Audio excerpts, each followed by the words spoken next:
दिल्ली के सीएम और आम आदमी पार्टी के संयोजक अरविंद केजरीवाल को दिल्ली सेवा बिल पर संसद में मुंह की खानी पड़ी। उनकी सारी योजनाएं धाराशायी हो गई। उन्होंने राज्यसभा में विपक्षी आंकड़ों का जो अंकगणित बनाया था वो गलत साबित हुआ। दो विपक्षी दलों बीजू जनता दल और आंध्र प्रदेश की वाईएसआर कांग्रेस ने बिल पर राज्यसभा में सत्ताधारी एनडीए का साथ दिया। हालांकि इसकी संभावना तब ही पुख्ता हो गई थी जब बिल पर लोकसभा में दोनों दलों ने एनडीए के साथ खड़े होने की घोषणा की। अरविंद केजरीवाल की पार्टी और कांग्रेस की पंजाब और दिल्ली इकाइयों के नेताओं में पहले से ही खींचातान रही है। दोनों इकाइयां विपक्षी एकता के नाम पर आम आदमी पार्टी से किसी भी तरह के समझौते के पक्ष में नहीं रही। केजरीवाल भी बार बार धमका रहे थे कि उन्हें बिल पर विपक्ष ने साथ नहीं दिया तो वो गठबंधन से अलग रह सकते हैं। ऐसा उन्होंने घोषित तौर पर नहीं कहा था, लेकिन उनके इशारे इसी बात की पुष्टि कर रहे थे। बता दें, अरविंद केजरीवाल दिल्ली सेवा बिल के खिलाफ विपक्ष को अपने स्तर से एकजुट करने का प्रयास कर रहे थे। बारी बारी से उन्होंने विपक्षी नेताओं से खुद मुलाकात की थी। पटना में 23 जून को हुई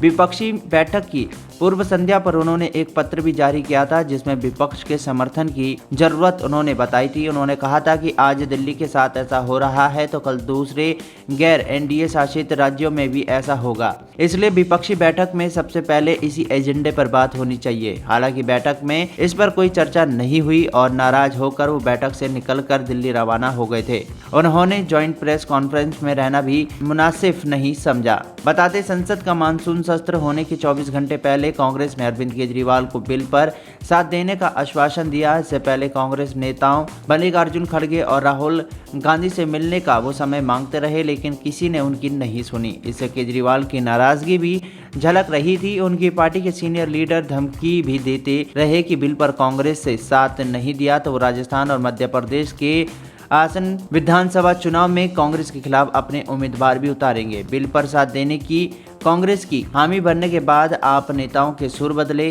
राज्यसभा में बिल पेश होने से पहले आपकी ओर से बयान भी आया कि मध्य प्रदेश और गुजरात में पार्टी कांग्रेस के साथ मिलकर लड़ेगी। बता दें, दिल्ली में कामयाबी के साथ ही आम आदमी पार्टी ने देश भर में विस्तार का सपना देखा था। ज्यादातर राज्यों में आपने संगठित ढांचा भी खड़ा किया था। पंजाब में उसकी कामयाबी भी मिल गई। दरअसल गुजरात में भी पार्टी ने पूरे दमखम से चुनाव लड़ा।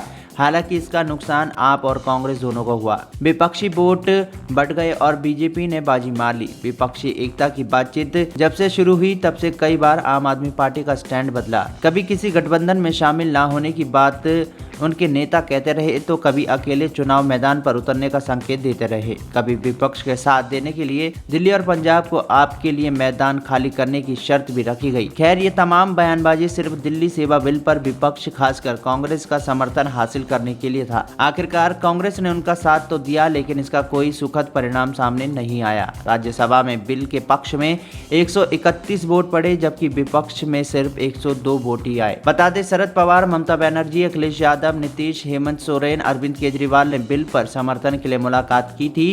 कांग्रेस भी बाद में तय हो गई थी। केजरीवाल की कोशिश थी कि लोकसभा चुनाव से पहले विपक्षी एकजुटता भी अग्नि परीक्षा राज्यसभा में हो सकती है। दिल्ली में ट्रांसफर पोस्टिंग का अधिकार एलजी से छीनकर राज्य सरकार को दिए जाने के बाद केंद्र सरकार ने अध्यादेश जारी कर दिया था। कानून बनाने के लिए विधेयक को लोकसभा और राज्यसभा में पास करना होता है। लोकसभा में तो एनडीए स्पष्ट बहुमत में है, इसलिए वहां बिल पास होने में कोई दिक्कत नहीं थी।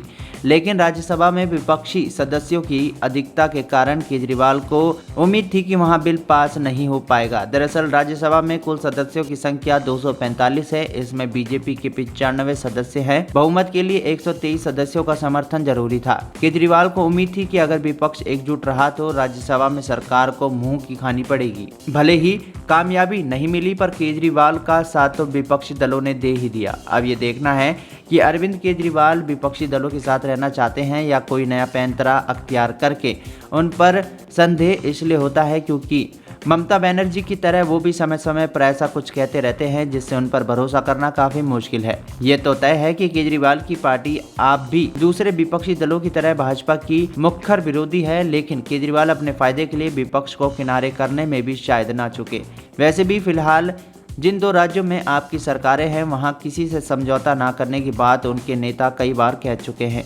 सेवा बिल पास हो जाने के बाद अब देखना दिलचस्प है कि अरविंद केजरीवाल क्या रुख अपनाते हैं।